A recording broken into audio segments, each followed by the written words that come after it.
on a créé une classe. Voilà. Alors, on va aller regarder quelques paramètres de ce cours. Il n'y a pas énormément de réglages. Vous verrez que les réglages sont absolument faramineux sur Moodle. La difficulté, c'est justement de voir l'essentiel. Hein. Donc, on va voir les principaux réglages qui sont utiles, et puis tout le reste, on s'en occupe pas. C'est presque ça la difficulté. Donc, pour faire ça, donc c'est les réglages sur l'ensemble de votre cours là. Hein, ce sont des paramètres de l'ensemble du cours, enfin de la classe. Hein. C'est une classe. Hein, c'est un cours Moodle, mais c'est une classe. Voilà. Donc ici, on va aller sur paramètres.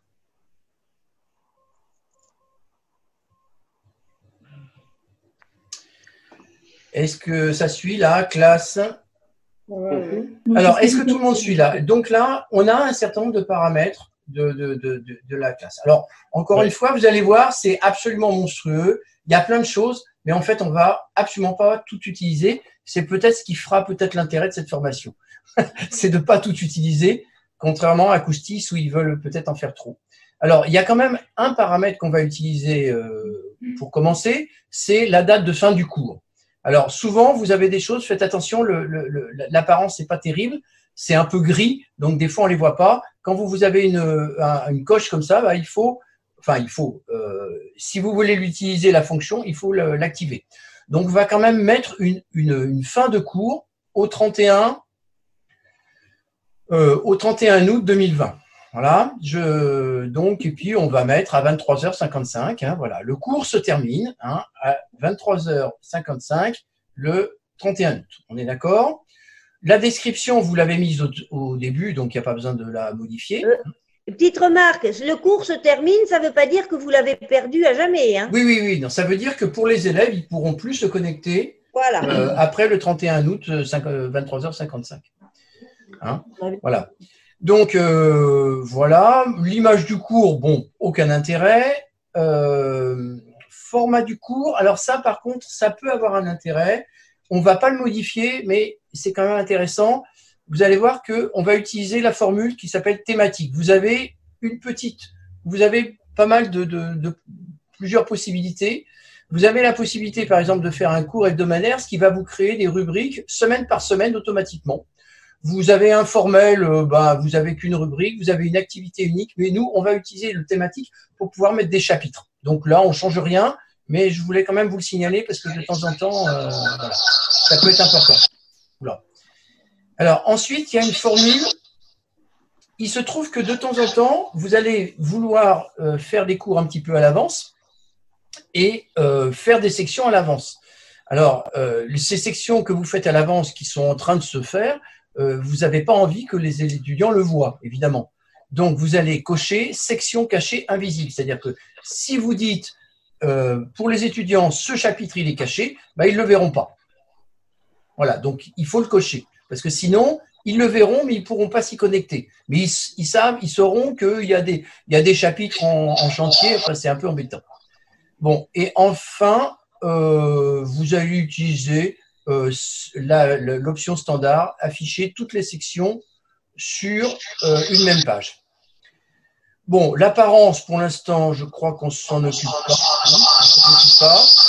Et par contre, on va modifier ce truc-là. Les élèves pourraient, à la limite, téléverser plutôt, des fichiers de 2 gigas, ce qui est absolument monstrueux. Ça veut dire que la plateforme, elle explose dans les 3 jours qui suivent. Hein. Donc, vous allez mettre une petite valeur qui est modeste, qui est déjà pas mal. Ça permet de mettre un rapport de stage et vous mettez 20 mégas.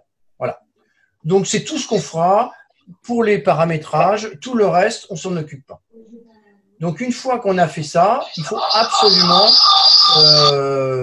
enregistrer, évidemment, enregistrer et afficher. Donc, vous allez valider, enregistrer et afficher. Vous ne verrez rien, mais tous ces paramètres-là ont été sauvegardés. Alors, la deuxième petite manip donc, que je voulais faire, vous avez ici un truc qui s'appelle Announcements. Alors, qu'est-ce que c'est qu'Announcements? C'est ce qu'on appelle un forum. Alors, il se trouve que Moodle est un logiciel anglo-saxon et les anglo-saxons, ils aiment bien les forums. C'est-à-dire qu'ils aiment bien une certaine convivialité dans ces trucs-là. Donc, c'est créé en standard. Vous pouvez, je ne sais même pas si vous pouvez l'enlever. Or, announcement, c'est pas terrible, donc on va le franciser et donc on va être obligé de faire une modification sur ce truc-là. Et donc, cette modification, elle va passer par cette action-là. Je continue, vous m'arrêtez si voilà. Par cette action qui s'appelle activer le mode édition. Donc, on va cliquer là-dessus. Bon, j'enregistre tout ça et puis donc vous pourrez le retrouver. Et à ce moment-là, vous voyez que vous avez plein de choses. Alors là, vous êtes en mode édition, c'est-à-dire que là, c'est le mode qui va vous permettre de faire des modifications sur ce cours. De rajouter des activités, de rajouter des sections, etc., de rajouter des ressources. C'est ce mode-là que vous allez utiliser pour faire les modifications. Alors, donc, juste pour…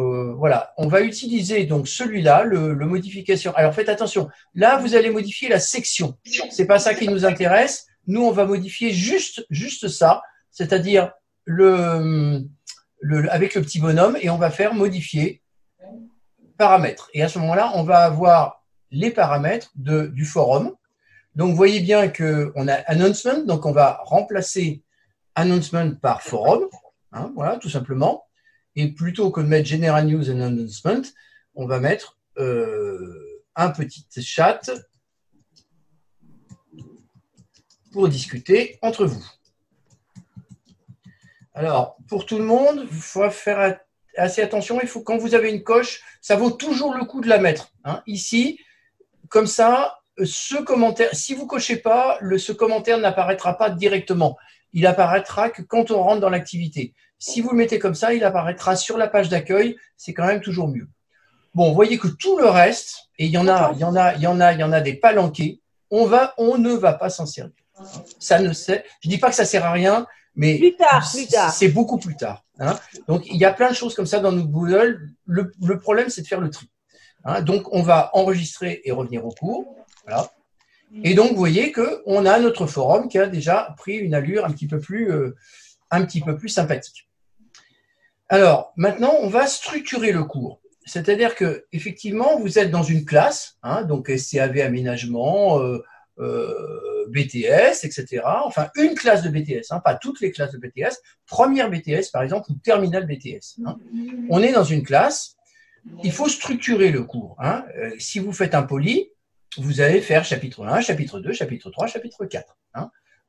Moodle est assez classique de ce côté-là. Donc, en fait, l'équivalent des chapitres, et ça, c'est important de le comprendre, ce sont les sections. C'est-à-dire que là, on ne va pas rajouter un chapitre, on va rajouter une section, tout simplement. Bon, c'est une question de vocabulaire, ce sont des sections dans Moodle. Et donc, on va structurer, on va créer 2 chapitres. Donc là, je vais tout simplement faire ajouter section. Donc, on va utiliser cette icône-là.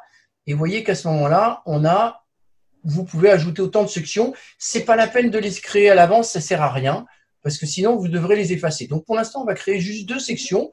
Il faut les créer au fur et à mesure qu'on en a besoin. Ça ne sert à rien de créer des sections à l'avance. Donc, ici, on va faire 2. Et puis, on va ajouter des sections. Vous m'arrêtez, si vous voulez, sinon je continue. Bon. Voilà. Donc, on a nos 2 sections qui sont créées. Alors, pour la petite histoire, on peut tout à fait modifier sans aucun problème l'ordre des sections. C'est-à-dire que si je fais ça, je peux la remonter. Vous voyez, section 1, section 2, toc, section 2, section 1, voilà. Ça pose. Alors, oui, elles se renumérotent. Mais en supposant qu'elles aient un nom, parce que là, elles se numérotent automatiquement, mais en supposant qu'elles aient un nom, les sections peuvent se déplacer. On verra ça tout à l'heure. Alors, on va… Pardon ? Elles se réincrémentent. Oui, elles se réincrémentent parce que pour l'instant, on les a appelées sections. Mais si on change le nom, vous allez voir qu'elles ne vont pas se réincrémenter. Et on va changer le nom. Donc ici, on va faire modifier… voilà, donc la section, l'équivalent de vos chapitres dans vos polys, c'est vraiment ça. Alors, on va modifier la section et on va lui changer son nom. On va dire que la section, par exemple, la première section, alors faites attention, encore une fois, vous avez une petite coche des fois, on dit « Oh, ça marche pas ». En fait, il suffit tout simplement, on n'a pas vu la coche, il faut cocher personnaliser. Et quand on coche personnaliser, je vais pouvoir dire on va commencer par les ingrédients. Le premier chapitre, on va mettre chapitre 01. C'est du bidon le thème est du bidon, mais j'essaye de respecter un petit peu enfin, notre schéma de travail classique. Chapitre 1, les ingrédients. Hein, par exemple. Bon, je fais évidemment n'importe quoi. Donc, un petit chapitre sur les ingrédients du cassoulet. On est d'accord? Voilà. Donc, ici, voilà. Alors, pour la section, il n'y a pas des masses d'options. Bon, évidemment, celle-là, on ne s'en occupe pas. On verra. On peut éventuellement restreindre l'accès pour certains étudiants, etc. Mais ça n'a aucun intérêt. Voilà. On fait enregistrer et normalement, vous voyez que là, vous avez un premier chapitre qui s'appelle donc les ingrédients. Alors, du coup, normalement, vous allez voir que ce que j'ai dit tout à l'heure est juste, c'est-à-dire que effectivement, le section 1, 2 va se transformer en section 1 si je me déplace. Voilà. Et vous voyez que le chapitre 1, et voilà. Donc, tout ça, simplement pour vous dire que de temps en temps, vous pouvez faire des trucs à l'avance et puis les modifier. D'accord? Voilà. Alors, maintenant, l'objectif, là, on est dans le mode de création pour le prof. Alors, on a envie que cette section 2, on n'a pas envie, elle est en cours de création, puis on n'a pas envie qu'elle soit vue par les étudiants. On va utiliser ce menu-là qui va nous permettre de cacher la section. Et vous allez comprendre mieux pourquoi on a fait tout à l'heure un paramétrage. Ici, je cache la section. Alors, pour l'instant, ça ne se voit pas. C'est marqué « Caché pour les étudiants ». Bon, ok. Et maintenant, on se dit, bon, j'aimerais bien voir ce que ça donne quand même pour les étudiants. Là, on est dans une phase on n'a pas bien l'habitude de Moodle, on veut se dire, mais qu'est-ce qu'ils voient les étudiants? Eh bien, vous avez un petit menu, alors là, qui se trouve ici. Vous allez pouvoir prendre le rôle d'un étudiant et pour voir ce que ça donne. Alors, je ne sais pas si vous suivez, tout le monde suit, ça va? Moi, je continue. Donc, ici, je vais faire prendre le rôle d'un étudiant. Vous allez prendre le rôle, donc c'est là-haut, c'est dans les identifications. Tout ça s'enregistre, donc voilà. Et vous allez prendre le rôle d'élève. Voilà. Et donc, vous allez constater, voilà. Donc, effectivement, là, vous avez à peu près l'allure de votre site. C'est-à-dire que vous voyez qu'en tant qu'élève, le chapitre 2 a effectivement disparu, puisqu'on avait demandé dans les premiers paramétrages à ce que les sections cachées soient invisibles. On peut aussi demander à ce qu'elles soient visibles, mais l'étudiant n'y a pas accès. Ça n'a pas grand intérêt, il vaut mieux que ce soit invisible. Tout ce qui est en chantier, ça n'a pas d'intérêt. Bon, donc maintenant, on va revenir au rôle. Alors, faites attention de temps en temps. On a des fois tendance, quand on fait des essais, à rester dans cette option. Dans cette option, évidemment, on ne peut rien faire. On ne peut que assister au cours, évidemment. Voilà. Donc là, je fais retour à mon rôle normal pour pouvoir continuer mon cours. Bon, pour pouvoir continuer la conception de mon cours. Et pour voir, là, ici, je ne peux rien faire. Donc, effectivement, si je veux continuer à créer mon cours, je suis obligé d'activer le mode édition. Donc, ce que je fais, voilà. Bon, donc, ce que je fais maintenant, et puis, on va évidemment maintenant ajouter des activités ou des ressources. Alors, c'est quoi la différence?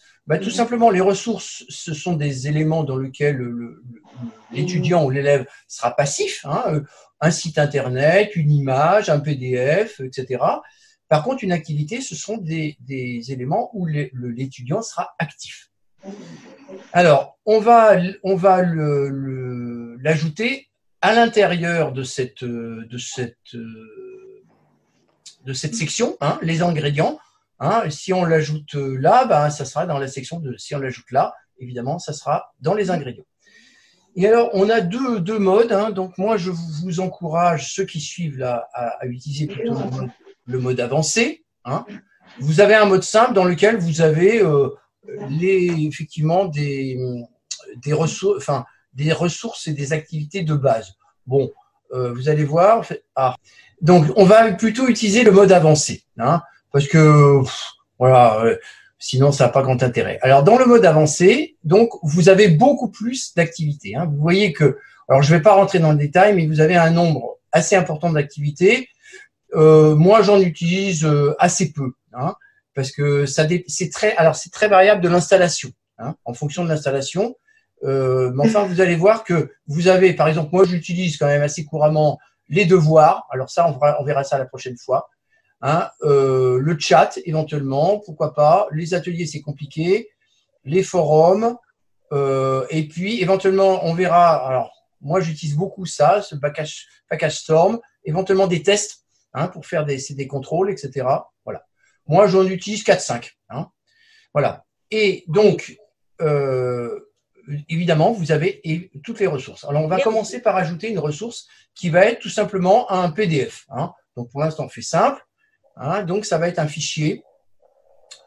Donc, on ajoute un fichier. Donc, voilà. Alors, donc, à ce moment-là, on va se retrouver donc avec un ajout donc de fichiers. Donc, dans lequel il va de nouveau nous demander un nom. Alors là, moi, ça va être par exemple ça va être PDF, par exemple, sur la recette du cassoulet. Donc, il y a toujours un nom, hein. Une description, une petite fiche. Il vaut mieux toujours la mettre quand même, c'est toujours mieux. Hein. Il vaut une petite fiche issue du magazine, je ne sais même plus que magazine. Le journal des femmes. Au féminin. Non, au féminin. Non, tu confonds là. Au féminin. Voilà. Et ici, évidemment, une zone dans laquelle on peut télécharger le fichier. Alors, vous avez plusieurs solutions. Soit vous pouvez faire un glisser-déposer, soit vous pouvez aller chercher le fichier avec les menus classiques. Donc, moi, je vais faire montre-leur avec le menu classique, parce qu'à un moment, il y a écrit parcourir. Ouais. Alors, effectivement, on va faire avec le menu classique parce que c'est un petit peu, c'est des fois, c'est pas toujours, c'est déjà un petit peu complexe dans Moodle. Mais voyez, vous retrouvez, si vous avez l'habitude, vous retrouvez vos marques. Ici, déposer un fichier. Ici, choisir un fichier. Qu'est-ce que tu as pris, toi? Pardon? Après, tu es sur ton disque dur, normal. Oui, après, tu vas chercher sur ton disque dur. Donc, moi, je crois que j'avais fait un truc qui s'appelle Cours Moodle, voilà, et c'est un PDF qui est, effectivement, qui est là, voilà, et que je vais ouvrir. Hein, voilà. Et donc, à ce moment-là, il télécharge, il fait déposer ce fichier, donc journal des femmes, etc., déposer ce fichier. Moi, souvent, je fais en glisser-déposer. Voilà. Et donc, à ce moment-là, tu descends. Voilà. Effectivement, ici, là, on a bien le journal des femmes. Mais ça ne suffit pas. Oui, alors faites attention. Voilà. Effectivement, descendez. Faites attention, il faut toujours, une fois qu'on a fait ça, c'est pas fini. Il faut absolument enregistrer et revenir au cours. Voilà. Hein. Donc, tous ces trucs-là, ce sont des options sur lesquelles je ne vais absolument pas m'étendre là-dessus. Pour l'instant, ça suffit très largement ce qu'on va faire. Donc, on enregistre et à ce moment-là, on revient au cours. Donc, vous voyez que oui. J'interviens. Ouais. Quelle que soit la modification que vous faites au cours, il faut toujours descendre en bas de la page pour aller chercher, enregistrer, revenir au cours. Quand on a l'habitude de quels que soient les logiciels, c'est toujours pareil. Il faut toujours. Je ne sais pas. En tout cas, ici, c'est pas très bien fait. Tu vois, il faut aller le chercher en bas. Ouais, des fois, il faut descendre et des fois, on peut oublier. Hein. Effectivement, si vous ne validez pas, dans la partie création, il y a des tas de choses qui s'enregistrent automatiquement sur Moodle, mais dans la création, non, c'est pas le cas. Voilà. Alors, donc voilà, un premier PDF. Donc, les étudiants vont pouvoir cliquer sur ce PDF et puis il va se télécharger automatiquement. Hein. Et vous voyez qu'on a ici la petite présentation. Alors, on va ajouter une deuxième activité. On va ajouter un lien. Non, une deuxième ressource. Pardon, une deuxième ressource, tu as raison. Une deuxième ressource qui est un lien. Hein. Donc, un lien vers… Alors, on va faire Google pour faire simple, hein, simplement pour montrer que ça fonctionne. Hein. Donc, ici, on va rajouter une activité. Donc, de nouveau, on se retrouve… Ou une ressource. Ou une ressource. Hein. Alors, on va… Bon, moi, je préfère le mode avancé parce que ça m'agace. Hein. Et donc, ici, on va cliquer donc, dans les ressources sur… URL. Hein. Donc, en fait, ce que vous pourrez rajouter éventuellement, c'est des étiquettes aussi. Alors, On verra ça après. moi, j'utilise assez peu. Hein. J'utilise essentiellement les ressources, les étiquettes et les URL. Hein. Voilà. Donc, ici, on va faire ajouter. Voilà. Et il va m'ouvrir un menu lié à l'URL. Alors, évidemment, on va renommer l'URL. Hein. Donc, on va mettre un titre, lien sur Google, pour faire simple. Ici, on va écrire une adresse. Alors, on peut… donc là, il faut écrire l'adresse de manière classique et complète, sinon ça ne marche pas, évidemment. C'est-à-dire copier-coller, pardon. Alors, on peut évidemment faire du copier-coller, sans problème. Tu peux cliquer sur choisir le lien aussi. Ah oui, on peut avoir un lien choisi déjà, effectivement, présent sur son ordinateur. Alors ça dépend un petit peu. Ouais, on peut avoir un lien, mais faites attention, il faut qu'il soit bien paramétré quand même. Méfiez-vous quand même de ça. Copier-coller, ça marche. Ouais, copier-coller, à mon avis, ça me paraît plus prudent. Donc, google.fr. Ouais. Voilà. Et puis ici, on va mettre une description. Donc, ce lien vous permet de chercher j'ai une question. Une recette. Ouais, vas-y. Comme moi, j'ai beaucoup ça. Est-ce que, par exemple, tu as un document PDF, un tableau, n'importe quoi, une page de lien avec donc, des URL. Est-ce que si tu mets ce document, quand les élèves se loguent, ouvrent, est-ce que les liens sont actifs ou pas? Il faut faire un truc par lien là. Dès l'instant où c'est un lien Internet, si c'est un lien sur un PDF qui se trouve, il va se charger tout à fait normalement, comme si tu appelais le site. Je ne sais pas si je réponds à ta question. Voilà. Parce que moi, je fais pas un truc, j'ajoute pas un lien par un lien, parce que j'ai souvent dans mes cours, c'est des tableaux, il y en a beaucoup, quoi. Des tableaux de type, alors tu peux très bien, si c'est un tableau classique, c'est un fichier à ce moment-là. Ça peut très bien être un point doc, un fichier Word, un fichier PowerPoint, n'importe quoi. Alors ça, c'est l'activité précédente. Là, on est vraiment sur le lien. Oui, mais voilà, je voulais être sûr que un document les liens fonctionnent. Faire un truc par lien. Attention, il y a des bruits derrière, j'entends pas très bien. Il y a Barbara qui discute. Barbara, coupe ton micro là si tu… Alors, je suis désolé, mais je n'ai pas bien compris. Donc, quel type de lien? Si c'est un fichier, c'est l'activité précédente? Oui, mais par exemple, tu as un fichier… sur ton ordinateur ou sur Internet? Oui, non, mais j'ai un fichier dans mon ordinateur. Ouais. Voilà. Et par exemple, j'ai peu importe le truc, un PDF ou un document Word, si tu veux, ouais. Il y a un listing d'hyperliens. Ah oui, d'accord. Je poste un document, on est d'accord, mais il y a des hyperliens. Et alors, la question, c'est, ces hyperliens fonctionnent? Ah oui. Voilà. Mais ça dépend de ton application, en fait. Il va ouvrir. Quand tu vas le télécharger, tout à l'heure, on a chargé un fichier PDF. Lui, il va aller chercher l'application qui correspond. Si c'est un fichier doc, il va aller chercher Word. Si c'est un fichier PDF, il va aller chercher Acrobat Reader, etc. Et donc, c'est totalement transparent. Mais c'est l'activité précédente. C'est sur le fichier. Là, c'est vraiment un lien classique. D'accord ? Alors, là, on va utiliser, vous voyez qu'il y a encore toute une palanquée de réglages. Alors, on va quand même afficher toujours la description sur la page. Il y a une palanquée de réglages. On va en utiliser une simplement pour vous montrer un petit peu les possibilités. Vous voyez que dans l'apparence, ici, pour l'instant, c'est automatique. C'est-à-dire que lorsque l'élève va cliquer sur le lien, Google va s'installer dans Moodle. Ça, c'est un petit peu embêtant parce qu'on aimerait bien qu'il puisse consulter ce Google, mais je dirais en dehors, de manière à ne pas perdre le lien avec Moodle. Donc, on va lui donner une caractéristique. Ce lien, au lieu de s'ouvrir dans une fenêtre classique, il va s'ouvrir dans une fenêtre surgissante, dans une fenêtre pop-up, ce qui fait que le Google sera sur le côté, il ne va pas perdre son lien, ou dans une éventuellement peut-être dans un onglet supplémentaire. Tout dépend comment des paramétrages. Hein, donc, vous voyez. Alors après, je ne vais pas aller plus loin dans les réglages, hein, mais on va quand même faire ce truc-là. Et toujours, à la fin, on va enregistrer et revenir au cours.